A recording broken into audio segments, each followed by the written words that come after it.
no nos permitimos la alegría porque no es justo que yo esté alegre cuando hay tanto dolor.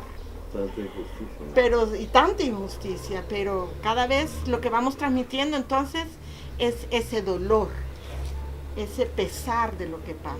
En la medida que va pasando el tiempo, cada vez nos damos cuenta que hay más gente enferma, más gente con dolores, más gente con situaciones no solo de salud. Yo hablo de la integralidad del ser, no emocionales separadas del cuerpo. Y el tratar de darle vuelta como la tortilla y pensar que somos tan merecedores. La salud, y esto es una pregunta muy importante, porque la salud algunos dicen que es estar completo, pero estar completo es estar integral en todos los aspectos de la vida. Nosotros nos educan sobre la enfermedad, pero la enfermedad como el cuerpo como una máquina. Toda esa separación del cuerpo y la mente es absurda, no es científica realmente. Es una clasificación que está dominada por la industria farmacéutica, pero no está apegada a la ciencia. ¿Cómo va a separar el cuerpo, la mente, el ambiente y la sociedad?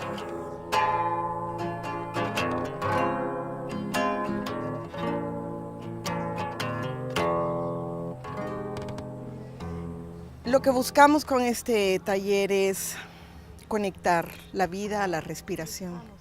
Y la respiración está conectada con el cuerpo aquí y ahora. Inhalamos.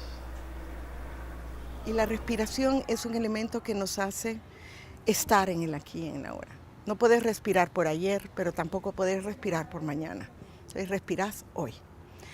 Y al estar hoy pensándonos y aceptándonos con toda nuestra historia anterior, con todas nuestras experiencias anteriores, que son las que nos hacen ser quienes somos en este momento, y agregando esas expectativas, logramos como juntar esos tres tiempos en el aquí y en el ahora.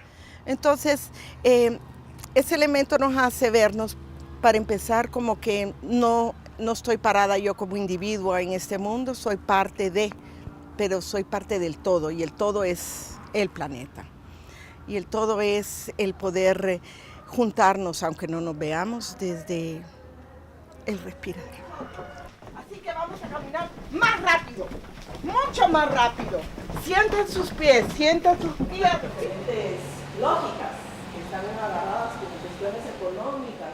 La primera idea es un taller de aprendizaje.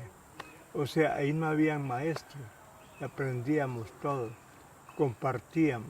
Esa es la primera riqueza de este taller. La segunda riqueza de este taller es que se escucharon todas las visiones. Y eso es importante. Fue un taller abierto. No me sentí coartado en mi libertad. Pudiera ser que mucha gente pudiera no estar de acuerdo conmigo, pero no importa. Y aprendí de los otros y de las otras en una forma extraordinaria. Mis primos, mis tíos empezaron a golpearme porque me decían que en su familia habían solo machos, que no habían maricones. Y yo creo que eso me marcó de por vida porque no me fue fácil superarlo. Y fue un trauma bastante grande que me obligó a irme de la casa. El taller de salud se enfocaba en hacer una reparación, ¿verdad?, a los daños psicosociales que habías sufrido en el transcurso de tu vida, y relatabas un momento que hubiese marcado tu vida, un momento que fue duro en ti, pero también relatabas cómo lo supiste superar y qué experiencia o qué ejemplo te dejó. Pero esta liberación de energías negativas, ¿verdad?, que las conservas con mucho dolor, con mucho celo, y que las compartas en un espacio donde te sientes en confianza, te sientes protegida.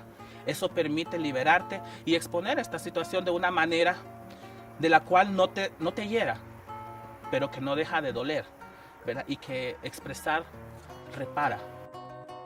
El taller de cuido Rescato ese valioso espacio para regalárselo al espíritu, al alma, para poder entrar en conexión con nosotras y nosotros mismos, desde la paz, desde una reducción de el trabajo mental. También tener más conciencia, mucho más conciencia, una conciencia más plena de mi cuerpo, de mi respiración. Entonces es una cosa que te hace verte a vos misma, pero además hace que fluya, que se mueva, que no se quede estancada, y eso es como lo que yo quiero ser. O sea, descubrir eso es como darte cuenta que sí hay otras formas de hacer las cosas. Tal vez esta no sea la única, tal vez esta no sea la perfecta, pero estamos pensando en otras formas de hacer las cosas.